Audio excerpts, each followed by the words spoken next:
Speech Talk Live. This is episode number 34. My name is Jay Oza, and I'm the host of this show.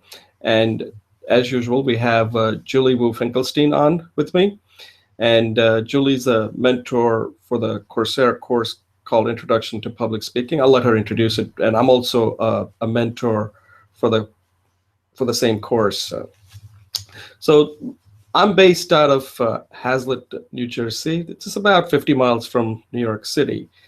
And currently, I'm kind of in a transition mode from what I was doing previously. So I'm focusing on three things right now. One is this mentoring. I mentor this course, as I mentioned, the Introduction to Public Speaking. And what that does is it allows me to learn, teach, and really be on top of public speaking.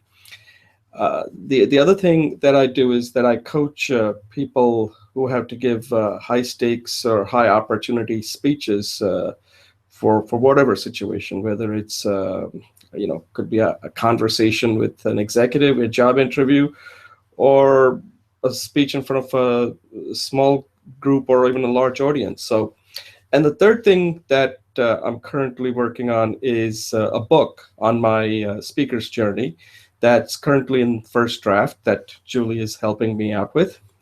She has given me some feedback, and I really appreciate that, Julie, for doing that.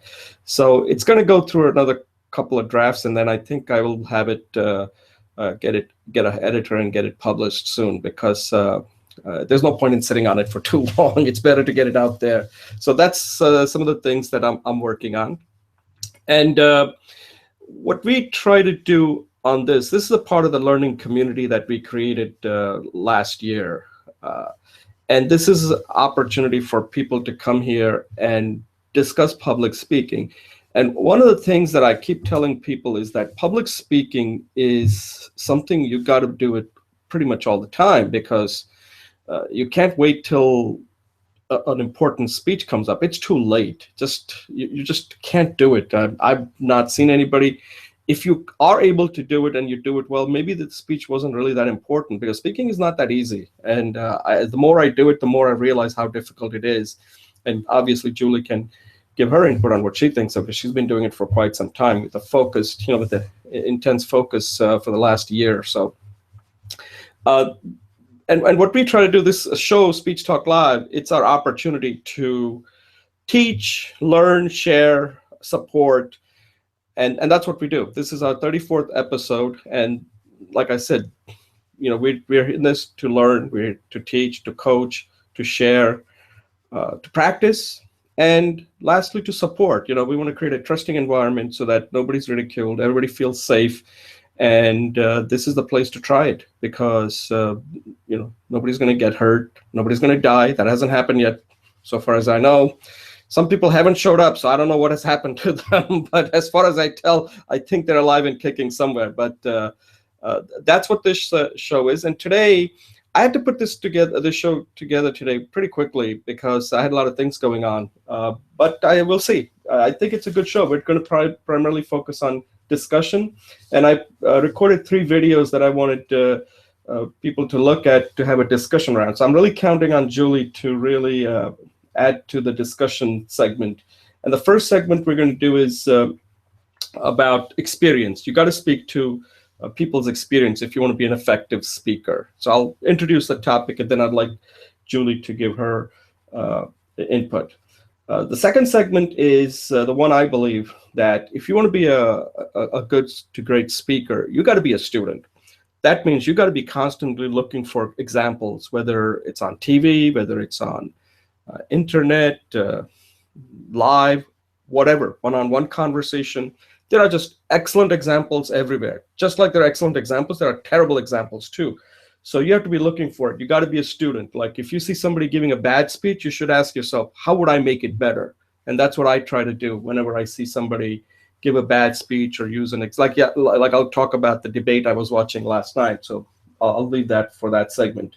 And the last one is something I picked up from this podcast, Road to TED, where they had one speaker. His name was Brian Kramer. And he was telling the hosts on that show that one of the important advice that he received from TED coaches was to begin with the end, which sounds simple, but evidently that's one of the most important tip that he said he received. And I'd like to have a discussion around that. So that's the show for today. And at this point, I'll like to have Julie do a quick introduction, and then we'll move on to our 3-minute speech segment. So Julie, take it over. Thanks, Jay. As Jay says, I'm Julie Wu Finkelstein, and today it's snowing outside, beautiful white snow in Stanford. So you people who are in Australia, hope you get to hear this anyways. And yeah, my name is Julie, and today I'm going to focus on that I'm writing a book as well, inspired by Jay. And my book is actually going to be released in two versions, actually in two books. The first book is a workbook.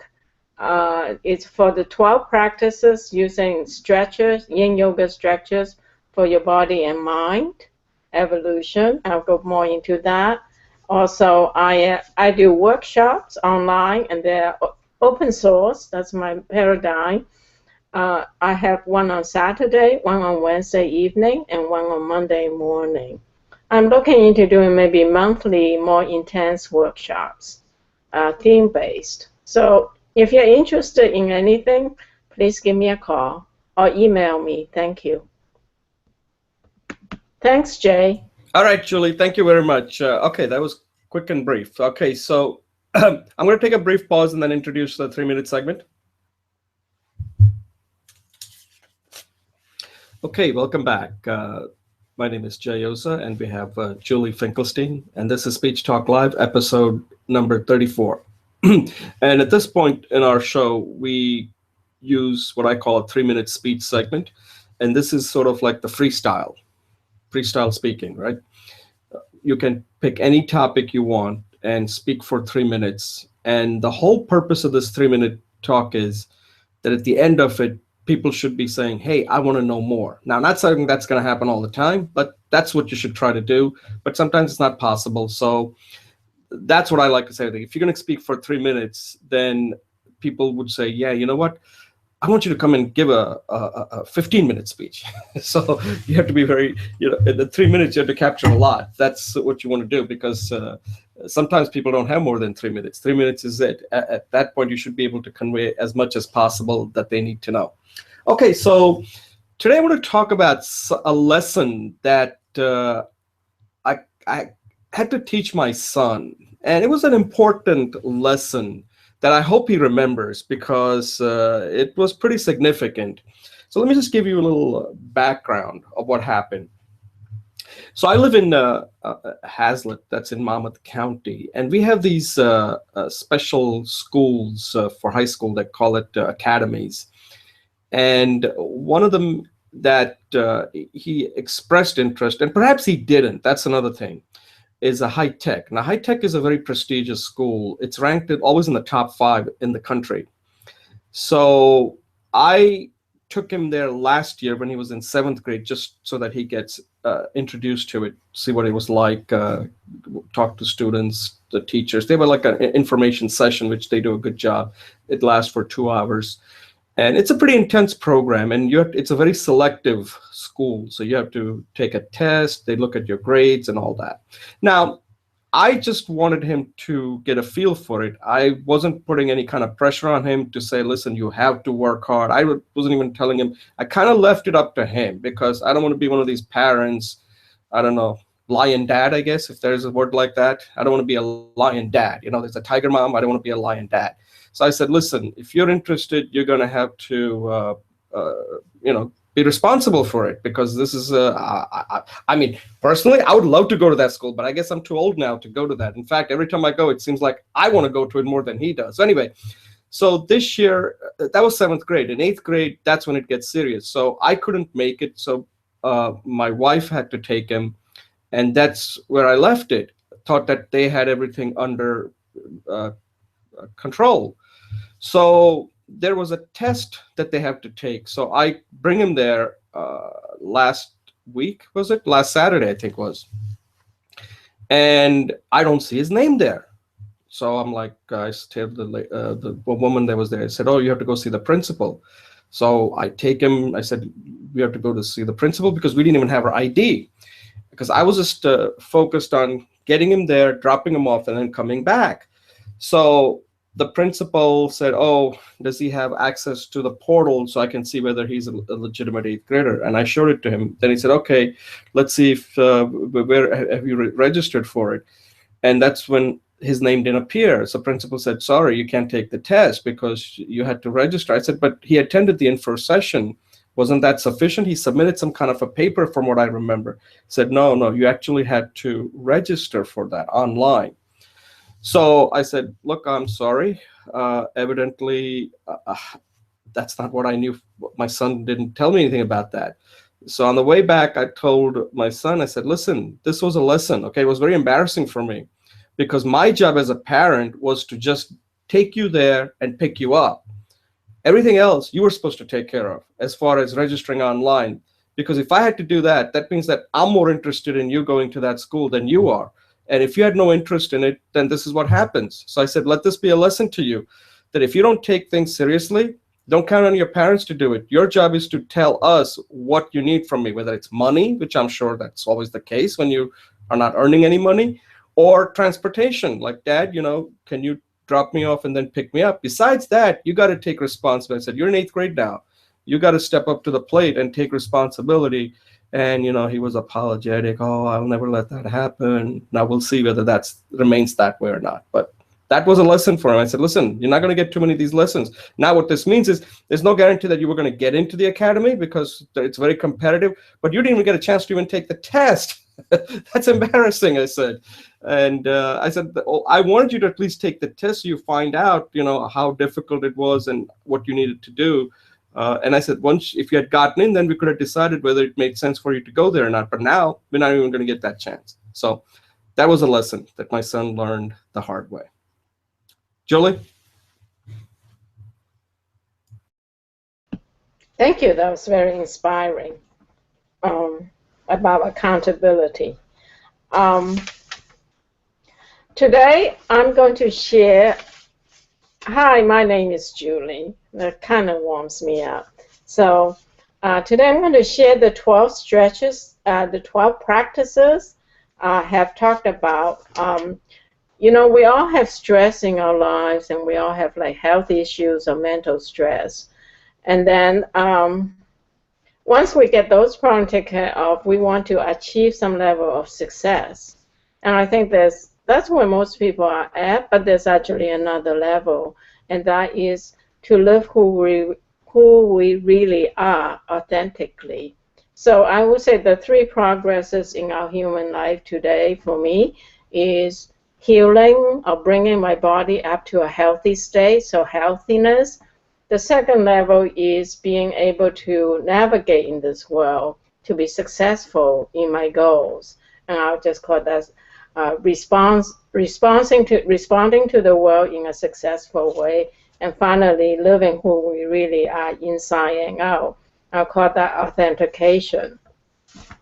So these 12 practices are actually, I used to call them 10 stretches, are stretches that is provided to me from my teacher friend Everett Ogawa. He runs a practice which includes a school in Chicago called Integral Body Works.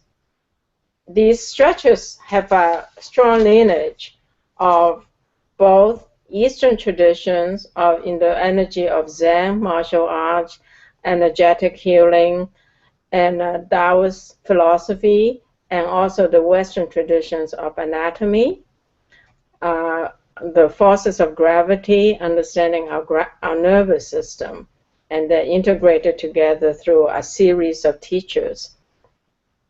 These stretches are also designed to be what I call progressive, or peeling the layers of onion. In our tradition that I study under Everett, the body and mind are not separate. So these stretches then opens up the body progressively deeper and deeper. And in doing that, it provides us with the energy that we naturally have to not only to go to healing, headaches or backaches and neck aches or uh, knee problems, to being able to have that energy available in a emotional mental sphere to be able to define our goals, be clear about goals, and focus our energy to do that. And finally, to even realize who we really are. In, in the spirit of sharing these stretches, I'm going to just read them to you to honor the 3-minute limitation. So the first one is preparing, just centering yourself, taking a nice deep breath, aligning with gravity. The second one is forward bend. The third one is sitting straddle. The fourth one is kneeling lunge or the dragon. The fifth, I'm losing count, but here it says the fourth one, or because I started with 0, it's downward dog. And then it's spinal twist, lying down. The pigeon. The 7 is Uddiyana Bandha. The 8 is the butterfly. And the 9 is the 10, plow or the snail. And finally, the closing pose is Shavasana. Now, I think Shavasana is very important, the last one, because it's like taking the money to the bank so it accumulates interest. In summary, that these stretches are to be done mindfully, slowly, gently, and deeply. The sequence is the key. The sequence is progressively opening up the layers of our human body, the layers of our onion of our body. And keep practicing. Practice as if though it's your daily meditation, and you will heal, you will succeed, and you will authenticate your life. Thank you.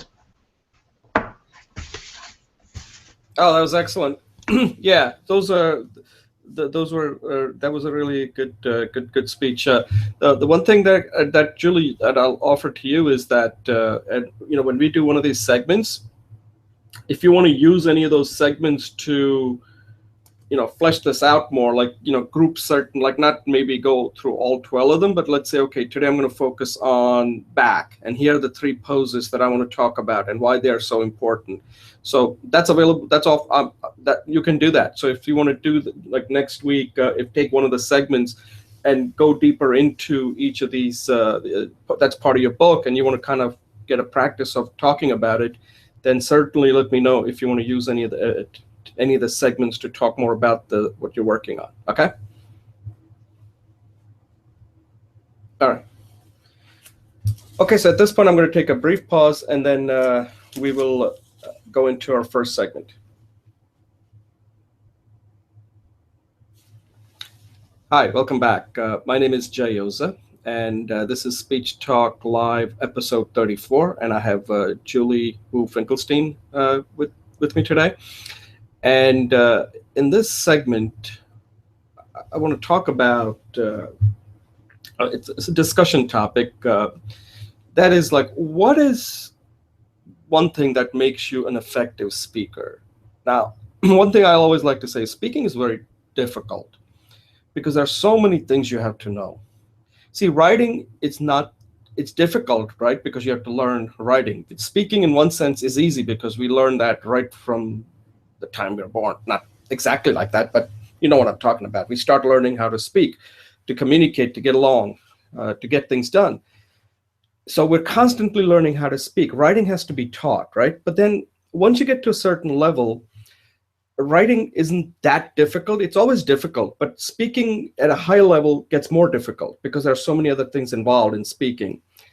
And you start talking about, you've got to work about your content, the voice, the gestures, the presence. I mean, it's mind-boggling. I wrote about this, and there are so many things every day that comes up. Like sometimes speaking is not even that important, right?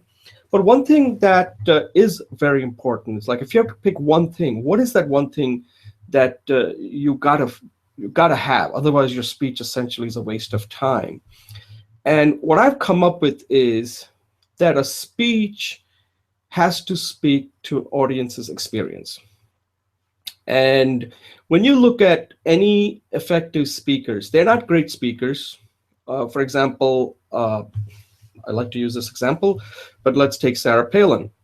Sarah Palin is not a great speaker, but she is effective because when she's speaking to a particular crowd, she's speaking to their experience. Like they've been, tossed around, they've been ridiculed, and she does that so well. That grievance these people have, that somehow the elite are looking down on them and she represents them. So she really speaks to their experience and their anger, that we got to do something because these people out there, they don't really respect us. And she really does a good job, that anger that she brings out, and I think she's very effective in that. So she may not be a great speaker academically speaking, or when you compare her to, but as far as her effectiveness concerned, I would give her a 10 out of 10. She's very effective. She does an excellent job.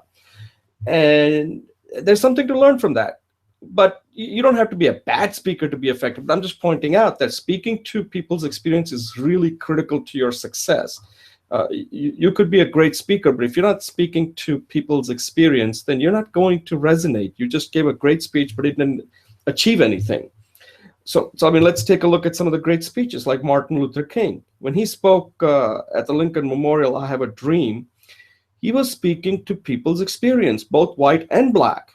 And that's why that speech is considered one of the greatest speeches given. You always look at, so I've given two examples, right?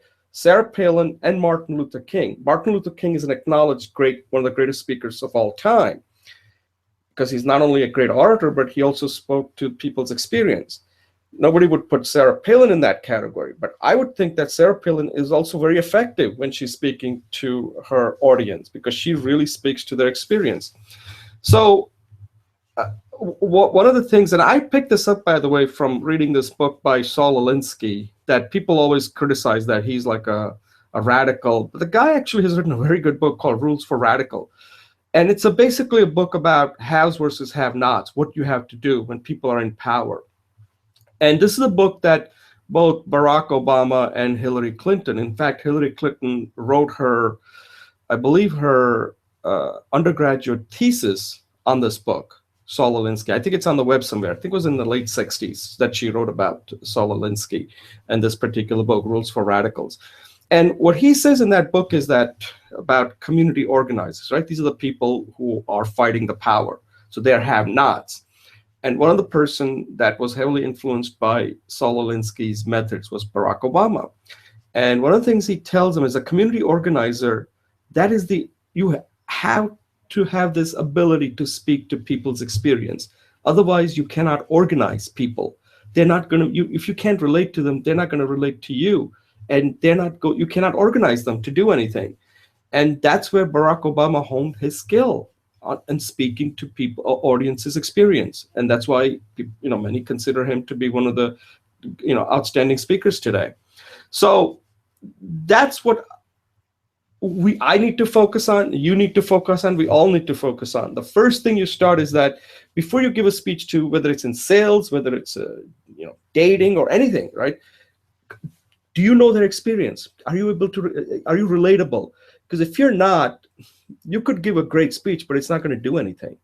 So, Julie, what do you think? I mean, let me ask you this when you have given a speech, do you actually look at like people's experience, where they're coming from, and how do you find out what their experiences are? And then how do you turn it into a speech so that you become more relatable to them when you're speaking? Like, for example, you're going to be giving speeches on stretches. How do you speak to people's experience so that they can relate to you? Go ahead. Oh, Jay, I think was really instructive and huge theme. Merits a lot of discussion. The key phrase that I got out of it, and I'll explain that, and I'll answer your question too, is only, I think what you say is only use your experiences to relate. use your experiences to relate to this. That is very important. So what I got out of it is, first thing is, if you speak into your audience, do some research or soul search to find out what is their experience base. And then develop a sense of empathy, which is an emotional connection. And then use their experiences as a baseline to create a perspective. And only then do you share your experience, because they always say you want to share your experience and you want to be vulnerable. But I think based on what you're saying is, not only do you want to be vulnerable, you want to be relatable. So you have to share your experience using their experience as a base for commonality. And out of that come the resonance, the acceptance. And then I think you're right that it's only when they can relate to you that you have an opportunity to. Another key phrase I really like from your speech is, you get to move the needle only then. You can shift. So the way that I was instructive, I learned this as instruction. After listening to this speech, I changed my opening. I don't know if you noticed or not, but I did say, instead of saying this stretches does this, I said, we all have stress. We all have physical problems. We all want to succeed, and we all want to be who we really are. So I didn't have time to do research, but I was able to do some soul searching, and that was their experience that I want to, the base of their experience that I want to use to connect to them. So that's how I used what you were talking about. But I think there is some really good points here. Like, if I was to use a Jay's technique of a methodology, one is do some research and soul search for their experience. Use that as a base to establish empathy. Use that as a base to create a perspective. Find your own personal experiences that is relatable from that perspective. Create the relationship.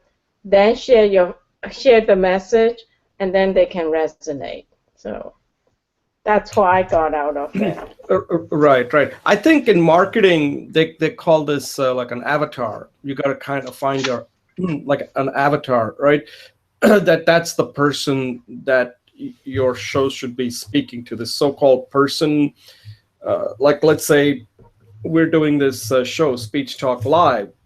So we need to find that one person that's kind of representative of that avatar that we're talking to. That who would that be?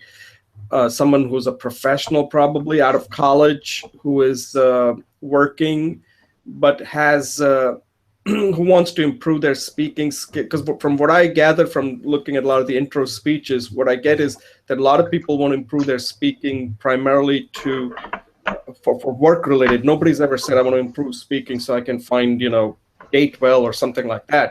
Doesn't come up much. It seems like most of the people who want to improve their speaking skills want to do it so that they can get ahead in their career. Some of them have that fear that they want to, as a teacher, as whatever they're doing, that a lot of them want to advance, but they feel like without the skill that they're not going to be that successful. That's the avatar that I have come up with for this particular course. The people that take this course, I don't know if you've gone through if you review a lot of the introduction speeches, but like, for example, like you're talking about stretches. So since I'm the only one on this call, you can make me relate to what you're saying and say, well, Jay, listen, I understand that, you in the past you'd mentioned about your back problem. So like bring it in there to draw me in to you. Like saying, in this case, I'm the only one, so you can mention my name. But if there's a larger audience, then you can say, well, I'm sure many of you here have back problem, and some of you would like to, be more active and like to play golf or go skiing or do more active, like jogging and all that, right? And these people have back problems that prevent them from doing that. So now you're speaking to their experience because you're going to be talking about stretches. Now, you don't just tell them start stretching, saying, listen, you want to start slowly and then see whether you don't want to do too much too quickly, but little by little you can be the best judge, because pain is one thing you can never know what somebody's feeling. Like even doctors can't determine how much pain I'm feeling. It's something that's very difficult. They can be the best judge. And then you become much more relatable. You're speaking. So there's not only experience is one thing, you also have to speak their language. So experience is fine, but then how do you really get into their head? That language is very important. What is the language that's going to make sense? If you start using some of the new wave language, that's not going to be relatable to them. Like that's something that we were talking about when we were doing that session with Marius as we were coaching him, that don't go into the lingo of what coaching type of people want results. They don't care about how you do it. That's something you got to figure out, but make it easier for them so that you become relatable and they know that you're speaking to them and their language that they can understand. Yes. Yes, I totally agree. And I think that actually could be like the cornerstone, the foundation stone of how to become a more comfortable and more effective speaker. That this is like a foundational skill. Right. But it's not that easy, because a lot of us don't spend a lot of time. We think that what we know is what the other person is going to end up knowing. And that's not how, I think it's, again, like I said, part of the three reasons I always cite that makes it very difficult to give a good speech is time, fear, time, and method. And that's a time component right there, that you have to do the research, you have to talk to them, find out the language they're using, so that the language, because sometimes you have, that's part of the adaptability. You have to adapt to that. And some people are not willing to do it. They're stuck in their own language. Like yesterday, if you remember, when I was giving my 30-minute, I used some salty language. And you have to vary your language, because sometimes you have to be relatable. And saying, well, I can't use salty language. Don't have hang-ups. Sometimes you have to use it. I mean, it's not going to kill you. Like I said, you're not going to get hurt. If you have to, go pray. Go to church and pray, like, get a rosary or something. Make an offering or something to God if you're really that affected by it. But, it's a matter of, like, if you want to help people, you have to talk their language. Otherwise, you can't help them. So I think it's one of those things that I don't do well. We all fall into our, what makes us comfortable. But then we have to really spend time and really try to understand, what, like, who you are. What is, like, you are a person who wants to constantly learn. You want to strive to do better.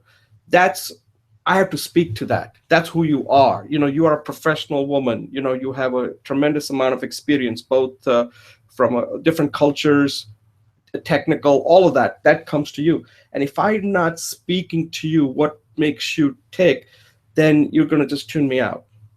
And that's a lot of work, right? Because I know you for some time now, but that's a lot of work. And a lot of people don't put in the time that's required to really be effective when it comes to giving an effective speech. So any closing thoughts? Yeah, I just want to add that one of the things from our previous coaching session that you mentioned, and also that you work with me, that is so very effective, is the idea of role playing. When we do, or even have someone else role play us, and that was just very insightful, and it opens up new perspectives for us, and also new ways of understanding who our audience is, because that's reflected in the person who's role playing, as well as our own experiences, how they're perceived by others. I just want to say, maybe you want to do a speech on role playing. Yeah. So let me just comment on it, since if somebody's watching this, they may not be maybe familiar with what you just said there. So what Julie said is that occasionally what we do is this is part of our coaching session that we don't offer on this program. This is more like a one-on-one type of thing. So we're currently coaching a person, and what I decided to do was I brought Julie into the mix here, and this person, we are kind of playing him so that he can observe how we would do it acting. So we're kind of acting like we're actors, right? So we're acting based on how he is going to work with his clients. So it's an opportunity for him to see what we sound like if we were him. I don't know if this is making sense. We're kind of acting like him. So one time I acted like him, and Julie was asked like a person that I'm meeting at a networking event, and then I have to kind of walk him through having a conversation and get him interested in what I'm doing, and kind of just talk to him, have a conversation, and see if there's an interest, and then take it to the next level later on. And then then Julie acted like this person. So we were kind of role playing. So it gave this person an opportunity to observe.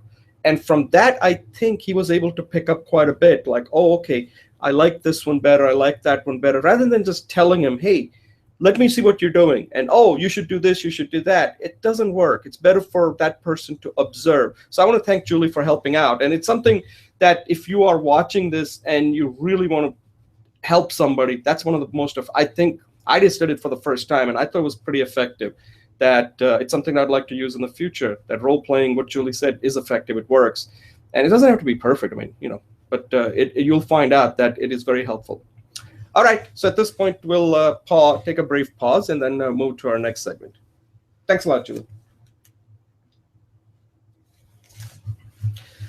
Okay, welcome back. My name is Jay Yoza. This is Speech Talk Live, episode 34, and I'm here with Julie Wu Finkelstein. In this segment, I want to talk about this process, right? A lot of people take a course on public speaking, like the Coursera's Introduction to Public Speaking. Some of them take a course, an instructor-led course. So there are many different courses. Some of people go to Toastmasters. So people want to learn this skill. But I think there's one thing that you also need to do, because learning is kind of transient. You learn it, boom, but how much you're going to retain.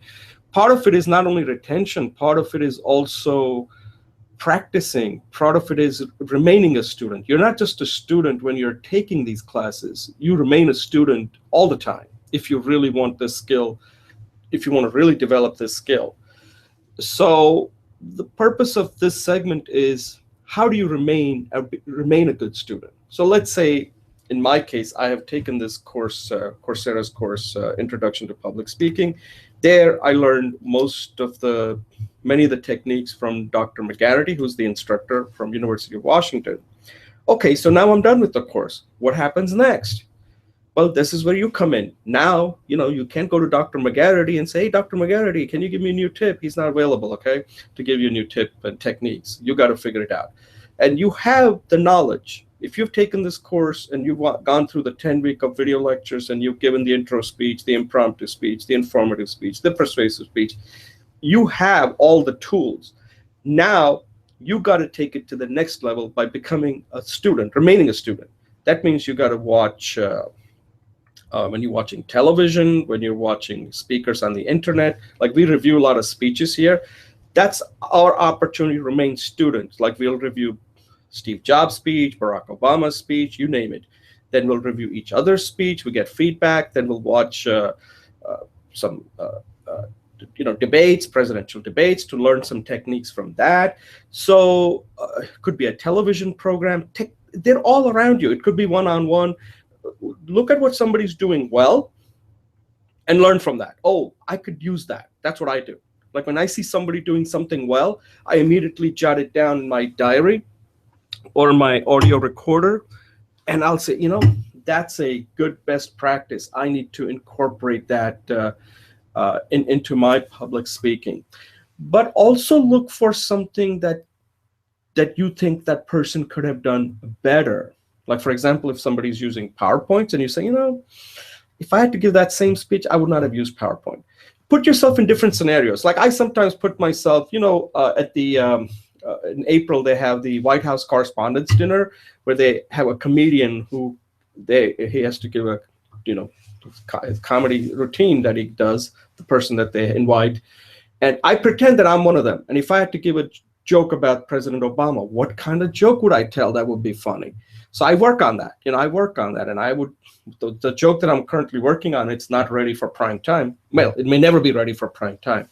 is that I think the number one reason that I think Barack Obama wanted to become president, yeah, he was Obamacare and all that. The number one reason was he wanted to improve his golf game. That was the number one reason. But he can't tell people, like, elect me so I can improve my golf game. Nobody will elect him that. But you know what? He did improve his golf game, I think. Otherwise, we wasted. Otherwise, it was a big waste. But then life is going to change for him, right? Because when you're a president and you're saying, hey, Michelle, I have a meeting to go to, Michelle is not going to say, hey, Barack, I think you should stay back. When you're a president, wife doesn't tell the president to stay back and help me with do some house chores.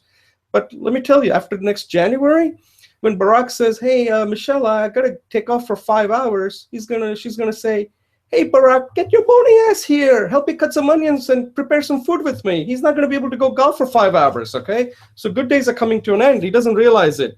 And my advice to him is that use the last executive order and remain a president, because his golf game is going to go down the chute pretty quickly after he leaves.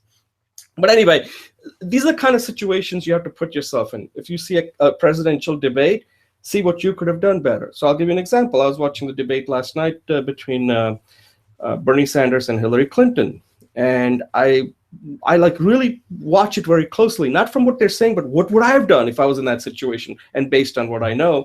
And there was one particular incident where Hillary Clinton is taking offense because Bernie Sanders has been slamming her for a lack of judgment when it came to the Iraq war, first Iraq war vote. She supported George W. Bush. And Hillary Clinton comes back and says, well, yes, but if my judgment was so poor, then Barack Obama would not have hired me as his Secretary of State. At that point, Bernie Sanders had an opportunity to really take it to the next level and said, but Secretary Clinton, you did show bad judgment when you had your own private email server. I mean, that is not good judgment, but he didn't go there for whatever reason. There was an opportunity there. It would have been a fair shot because that's exactly what you did. You cannot have your private server that other countries could hack into. These are sensitive, secret information there. So I put myself in that situation. And that's what I think being a good student is. You got to put yourself in different situations. How would you do it? What kind of gestures would you use? How would you use the voice? You have to be that type of a student. Otherwise, you can't improve this skill. Speaking is like that. You got to be watching all the time in different situations on how you can be a better speaker. So the point here is that once you take a course, you're a student when you're taking the course, but then you're a student on your own because now you have to learn from observing other people, and that's how you become, a good to great speaker. Julie, what do you think?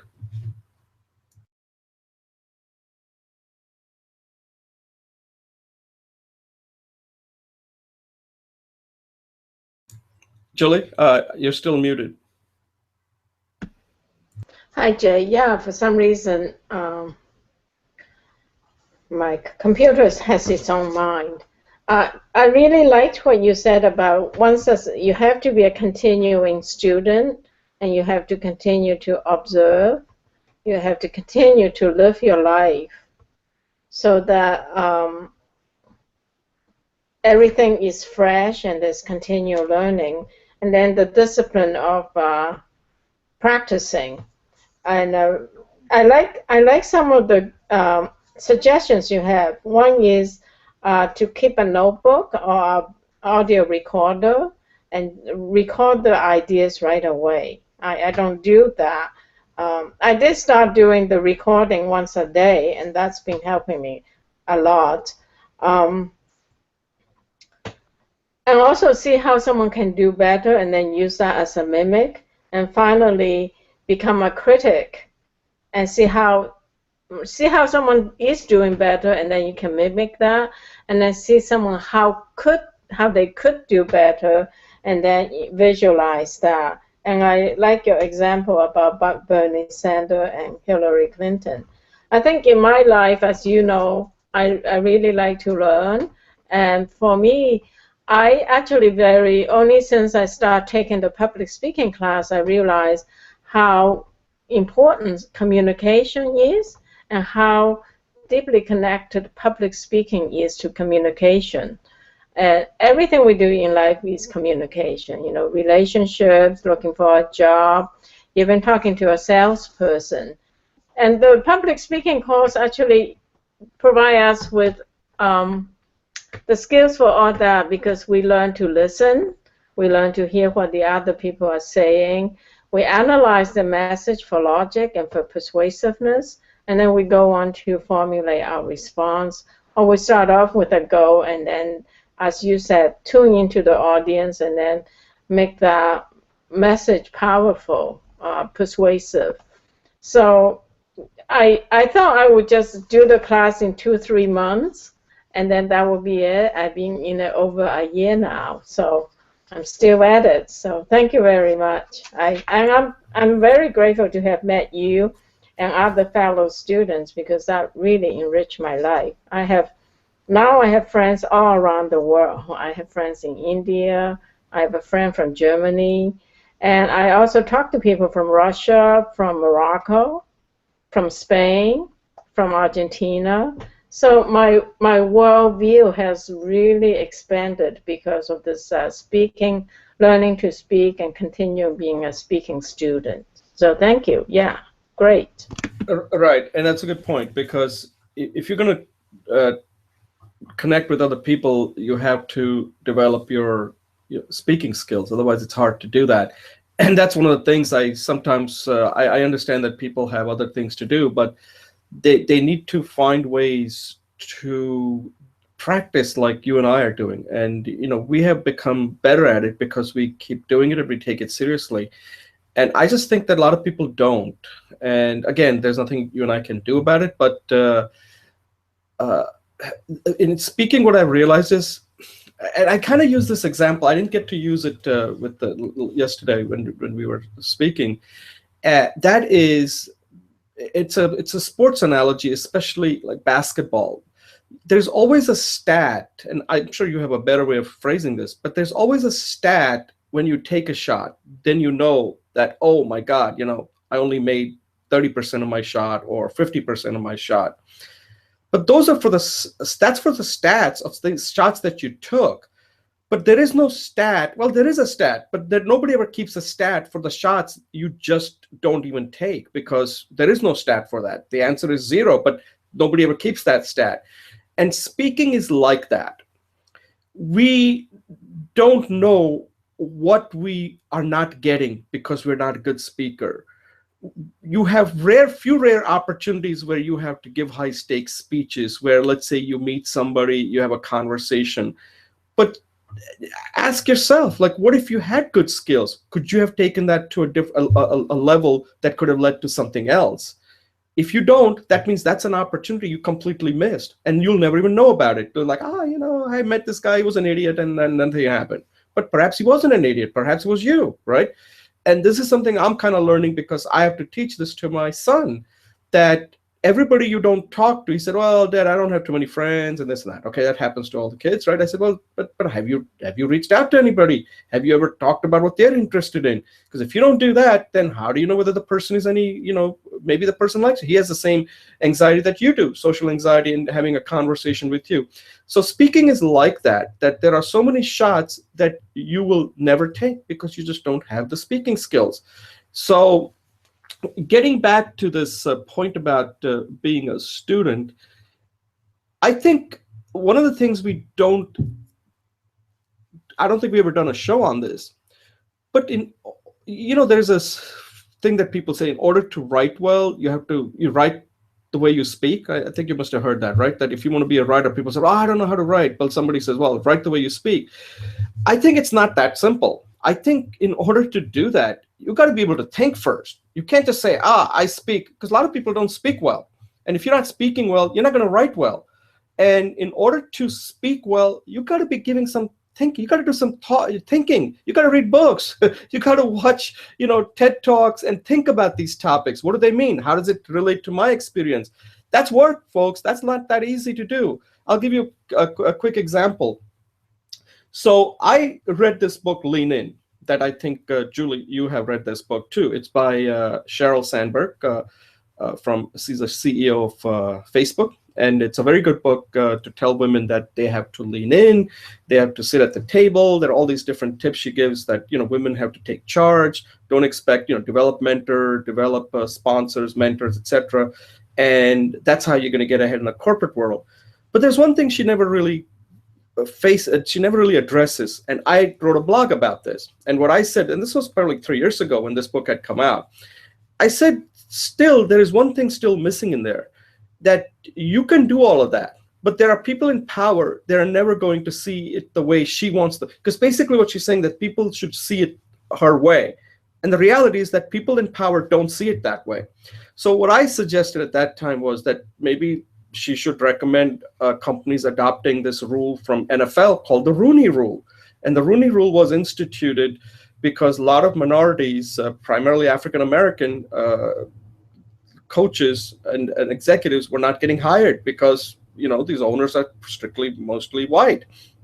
So the Rooney Rule was just created where if there is a position that becomes available, they have to interview at least one African American candidate, right? So at least they can say that we at least, whether it's fair or not, but at least they got a chance to meet. But what it did was, so in the beginning you said, come on, they can just interview but never hire them. Okay, in the beginning that might be the case, but then what they realized was that these people, by being interviewed, they may not get the first job, but now they're getting that access.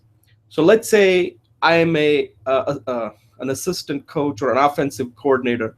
I get an interview as a coach, or if I was an executive. Now let's say I'm African American. At least now they get to meet me one-on-one. I have that opportunity.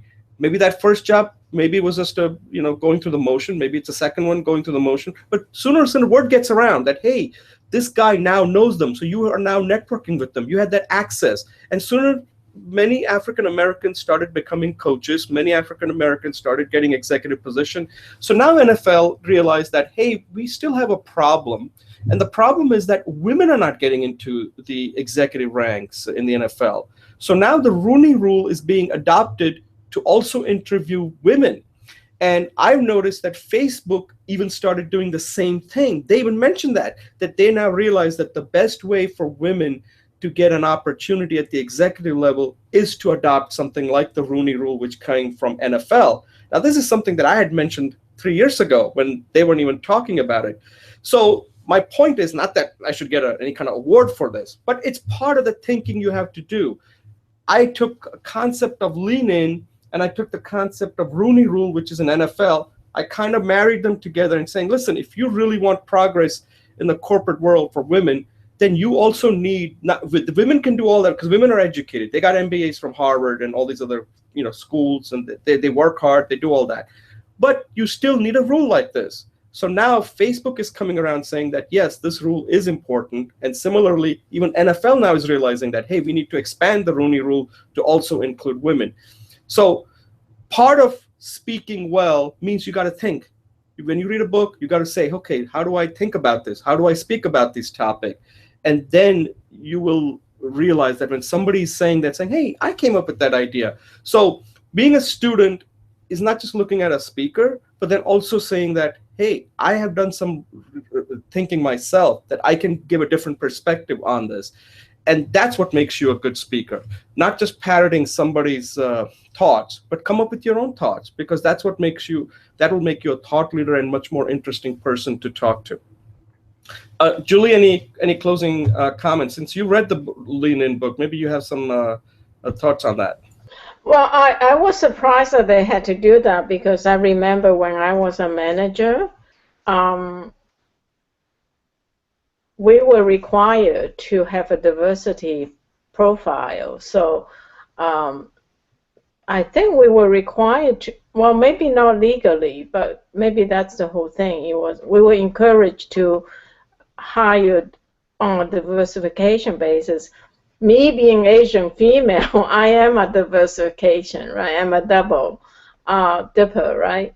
But I did hire a lot of black women, black men, white women.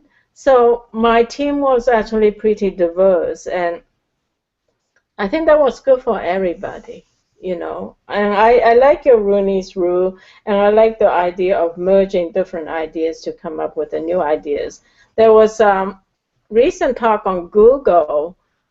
I can't remember the name, but he's a professor, and he's also sits in the House of Lords, and he wrote down the evolution of ideas. He wrote this book, and basically he said nothing's new.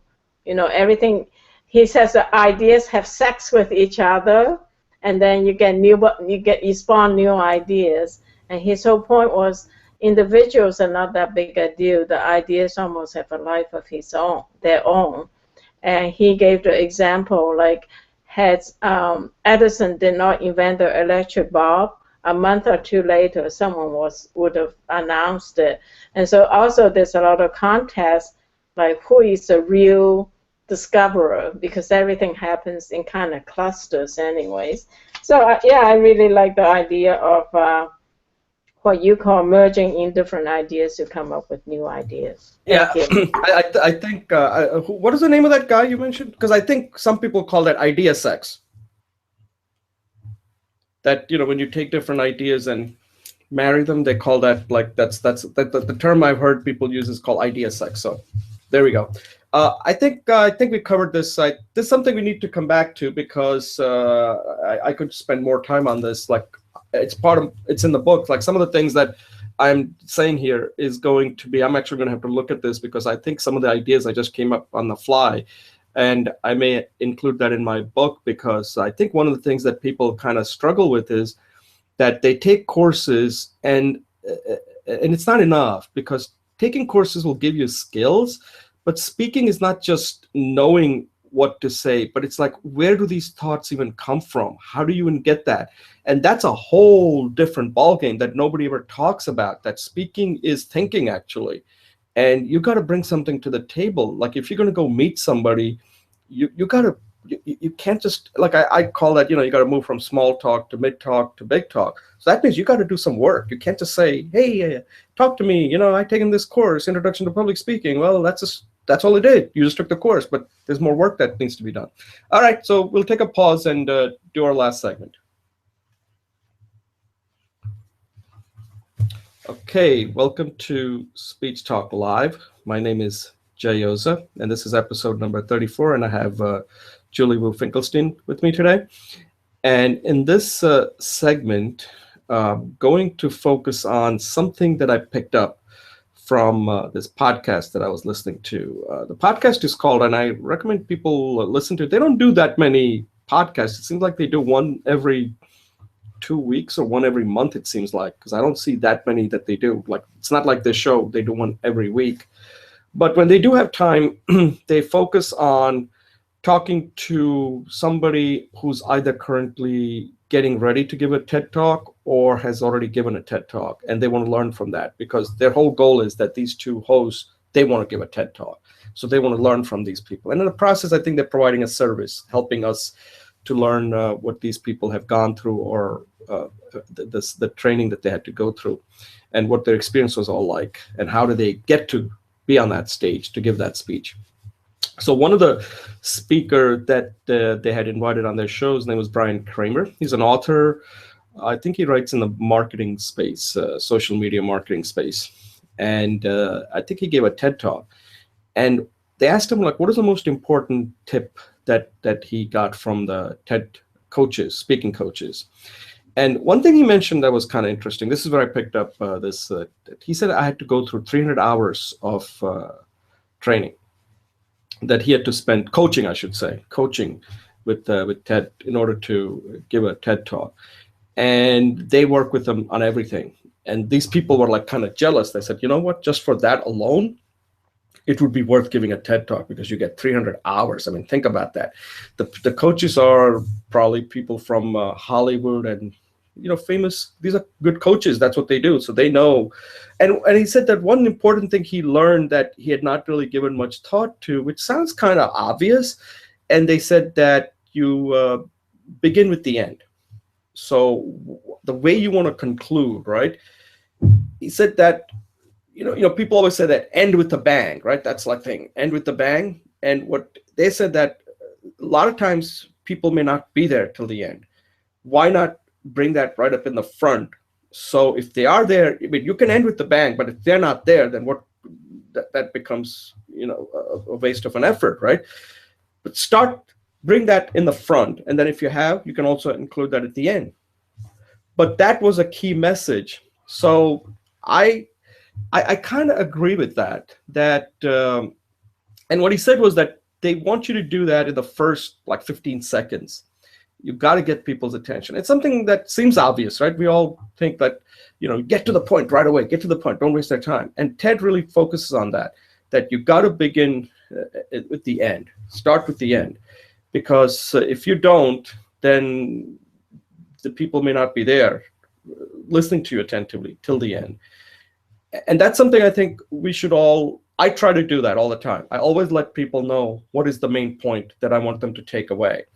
And then I'll also conclude with that. But if I don't get their interest in the beginning, then I'm not, because especially I record a lot of videos. I have no idea whether they're going to be, watching the entire video. But I know that if they are watching it the first 10, 15 seconds, they are going to watch that. So my job is to make sure that they get to the end.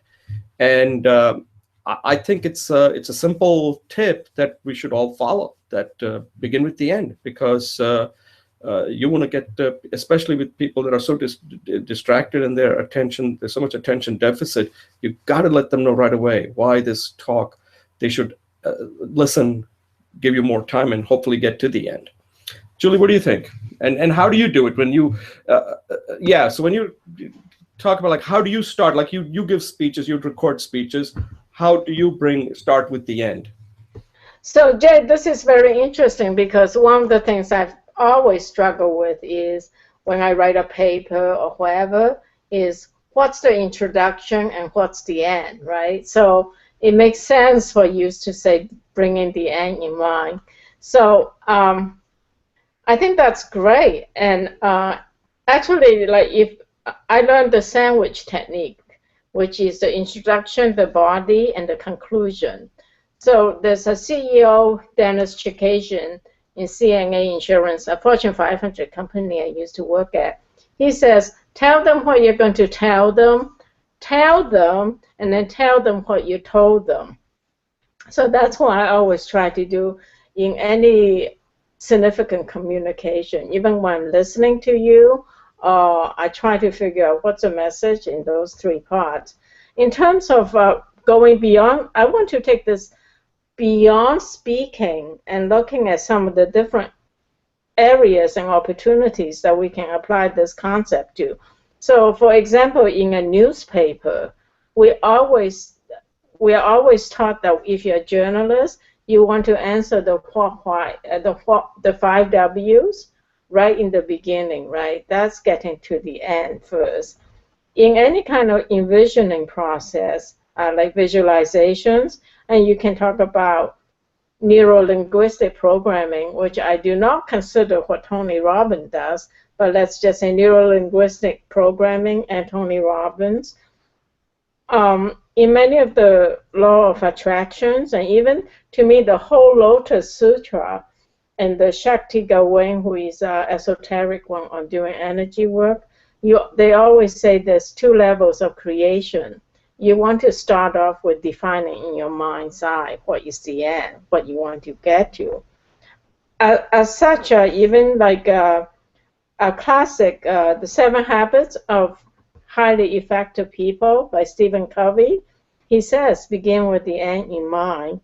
And then Chairman Tang, in one of my favorite books, Search Inside Yourself, he has us go through a eulogy of what we want people to say to us, because it brings what we are about and how we want to live our life like a North Star or a laser beam. It really clarifies our direction. I think that coming back to the speech, then I think when you bring the end in mind and then you start going for it, you give the audience a path to follow because they know where you're going to end up and they know where you're at. So always they don't get lost in the shuffle of your speech. So I think that's a great idea, of course. Thank you. Yeah, you remember that email that you had sent me, I think it was a few days ago, about some guy who was giving a talk on how to get speaking engagements. I don't know. It's not the guy's last name. I Oh, think yes, yes. the guy's last name is Grant, Grant Baldwin or something. Grant Baldwin. Yeah, Right. yeah. So I did watch that, and I don't know whether he has. He may have a replay or something. He said he was going to have it for. He had some good tips. There's nothing that I could really use. One thing that I did get from that his introduction was, I mean, the first 30 minutes when he's teaching you were basic stuff.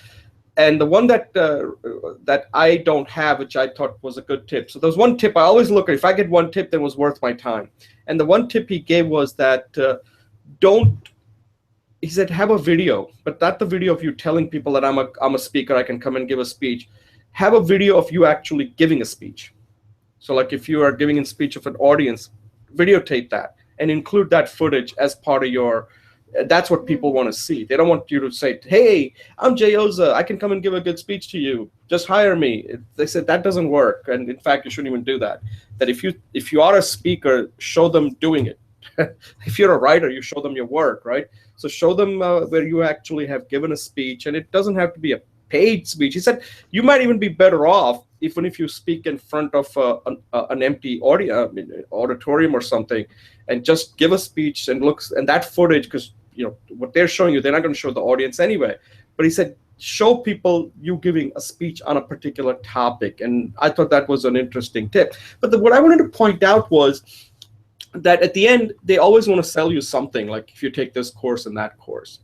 And my thing is that why not just do that right in the beginning? Like, why do they want to wait till the end and saying, listen, this is what we're going to do, but we want to now, that's the end, right? The end, what they want to do is they want you to buy this particular course, right? That's what they're selling, because he's giving up his time. And in the beginning, he didn't do that. And I was just thinking, after just what you just said, that let's say if I had to do a show like that where I'm going to sell my online course, right? And I would say, listen, and if you're not paying for it, right, then I should let you know that the purpose of this call is that I'm offering this online course, but before I go into it more detail, I'm just letting you know that this course is available, and now I'm going to give you some of the tips that you need. And if you think that you want to know more, then this course is available. Like that. I'm not saying the way I did it is the right way, but I always wonder, like, why they always wait till the end. Like, why not just let them know? Because it's coming at the end anyway. And I never understood that marketing. Why, when these people do these shows, why not just tell them that this is what the offer is? But before we go into this in detail, let me now talk about here are the things so you can determine whether this is something you really want or need. Okay. I don't know. I just I just thought of that because every time I watch these shows, I know that they have something to sell, but why not to sell it right in the beginning? And then just say, okay, now hang around. I'll tell you whether whether I'm going to live up to the promise on why you should buy that. So I don't know. Do you have any thoughts on that? I just noticed it. I wouldn't have noticed it, but since I remember you had sent that to me and I actually watched it, and then this topic came along, begin with the end. And I'm like, if the main purpose of the call is to sell something, offer something, why not make the offer right in the beginning? You don't have to go into the detail, but then saying, okay, I'm going to get back to it later and go into detail on exactly what you're getting and what you're going to get out of it. But at least let them know that there is an offer right up front. Hello? Oh, I think I lost you, Julie.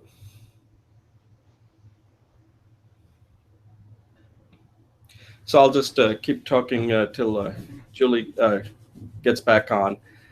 And so that's an interesting thing to think about, that whenever you are talking, don't wait till the end. And there's a risk in that, because if you wait till the end, the question is that you are now putting so much pressure on yourself that you have to be so good. And the more time you take, you risk people tuning out. And it also could appear like a kind of a gimmicky thing that, okay, he wants me to what is at the end. I know some people like to create that anticipation till the end, but I just think that, I don't know, it's something worth trying to let the people know what the offer is. then go into what you're giving away for free, some of the training you're giving, some idea what it would be like, so they get experience, and then go into the offer in more detail. Uh, so these are the kind of things that we have to be careful about. It's not just when it comes to a speech. It could apply even to things like marketing message. It could apply to having a one-on-one conversation, and and one of the things that I do as part of my coaching people is this method that I dubbed it called the lean speech method, where we are kind of bringing the end in the beginning. So we do begin with the end, and that's part of the what I used to call it is a log line. And the one word that we use is the word that will appear most number of times. So I was just, while you were going through that, Julie, I was just kind of talking, filling in time here before I go back to you. And what I was saying was that when we use the lean speech method, that the one word, why that one word is so important, because that word needs to appear the most. Because that's the main thing that you're trying, like yesterday we were doing a session where the word dreams came up. That word dreams has to be in there used a lot. Otherwise, that word isn't that important. So in your case, let's say if it's a result, what you want to focus on for your stretching, that word, I think right now you use the word stretch. And I said that what you want to focus on is the result. It could be, I don't know, relief, stretch, whatever it is. And that's the word that has to come out more. That's the word that you have to use the most, so that people know that, oh, this will give me relief. This will give me relief, because that's the word they'll latch on to. Relief, relief, relief, relief, like that, because if it's a stretch, means you have to do it. You want to think about what they're going to get out of it. I'm going to get relief, relief, relief, relief, something like that. Anyway, yeah, go ahead. Yeah, Jay, I think those all your points are really good. In terms of the Grant Baldwin and having a video made of you giving the speech, I really think that's a really great idea. And in terms of why wait to the end, I remember, we all had to do job interviews, and you never talk money to the end. So maybe what you want to do is you want to tell them what you want to do, but you don't tell them all the terms to the end, because you want to kind of soften up and check out what the openings are, like you say, resonate with the person or the audience. So maybe you kind of say, this is where I want to go, and then you navigate yourself to that destination. Yeah, this one word thing, I missed the email you got, but I thought it was really great. So maybe we can have a discussion on your whole lean speech method. I'm still challenged with that one word. So maybe it is relief. Yeah, I think the way to look at that one word is what do you want the audience to feel like this is the word, because that's the word you're going to keep using it throughout. Like if they go away with no words, that means the speech wasn't even heard, right? But if there's this one word that you want them to remember, what is that one word? Is you came up with stretch, and what I'm saying is there may be a better word. That's all. I'm not saying that the word you came up with is wrong. I'm saying that if it's stretch, then it looks like that they have to do it, and that's not the word that they're gonna remember. Like, stretch, I got to do it. But if it's something they're gonna get, then stretch becomes a mechanism, right? It's a method. It's a way of getting that relief. Then they'll remember that relief is what I want to focus on. So it's for you to kind of get to their brain and saying, okay, this is the word I want you to remember. Relief, stress-free, relief, stress-free. It's like, I don't know, there's some kind of what do you call that? Hypnotizing them, like, think of this word, like mantra. Mnemonics. Mnemonics. Like keep on like harping on that. Think of this word. Think of this. Just want you to think of that. Let me just point out one thing, and I'm going to be taking a contrary point of view on this. When you said in a job interview, don't bring up the money in the beginning, I used to think that too. But then from experience, I've now decided that any advice I ever give to people, I always tell them, you better make sure that that money is, because at the end, it's all going to come down to money. And if money is going to be, because I'll tell you an example what happened. I had interviewed with this defense contractor. It was Fort Monmouth nearby, and I went for an interview. And I mean, they like really. I had to go through nine. I had to meet with nine people, and at the end, the guy who was the one meets with me and said, "Oh, by the way, you do know that this is an entry level position, right?" And I said, "No." I said, "Do I look like a person who would be looking for an entry level position?" This was when I'd already had 20 years of experience. So I said, "Oh," I said, "No, actually, I was looking for. I thought this was for an advanced position." And then he told me that the salary was like almost like half of what I was at that time expecting, right? And at that time, I think I was 120, and he said, "Oh, we can bring you in around 60, 70 or something like that." I said, "No, my last salary was more like 120. I wouldn't take a salary that low." He said, "Oh, I forgot to tell you this was an entry level position." So from that experience, I've learned that always make sure that the money is not going to be an issue, because if it is, then you don't want to, because sometimes these companies they have a fixed thing. They cannot negotiate at all on the salary. And we all think like they can. So I always like to get the money part out of the way quickly before wasting a lot of time. So otherwise you're going for these interviews, you're trying hard, and then it's all going to be like, oh, now you can only offer me this much. Oh, my hands are tied. I can't offer you that much. So I know what you're saying, that's the advice you always get, like discuss the money. And I always say the toughest negotiation, you got to get it out early. Well, maybe it's more for entry level position, but the key point is, did they mention money? Because if they don't mention money, then they're not interested, right? No matter what they say. Well, they like me. That's what I'm saying. That the No, money. yeah, I mean, in your case, it doesn't work. I'm saying like for entry level. Oh yeah, entry level. If I know I'm an entry level person, I'm applying for an entry level job, then the key question is, did they talk about money?